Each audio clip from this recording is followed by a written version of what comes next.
Hello everyone, how are you doing? This is MD Tech here with another quick tutorial. In today's tutorial, I'm going to show you guys how to resolve if there's no enhancement tab in your sound settings on Windows 10.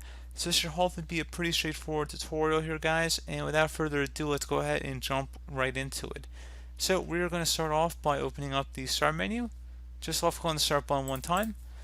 Type in Device Manager. Best result should come back with Device Manager listed right above Control Panel, so go ahead and open that up.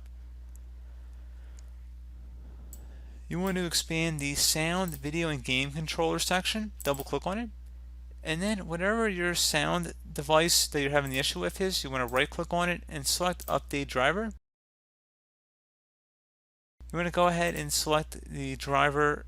You want to go ahead and select Browse My Computer for drivers, and then select Let me pick from a list of available drivers on my computer. If you have a specific one for your hardware manufacturer, go along, select it, otherwise select the generic one, and then select Next, select Yes, and then close out of here.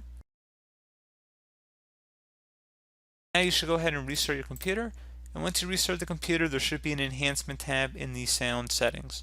So pretty straightforward process, guys. I do hope that I was able to help you out, and I do look forward to catching you all in the next tutorial. Goodbye.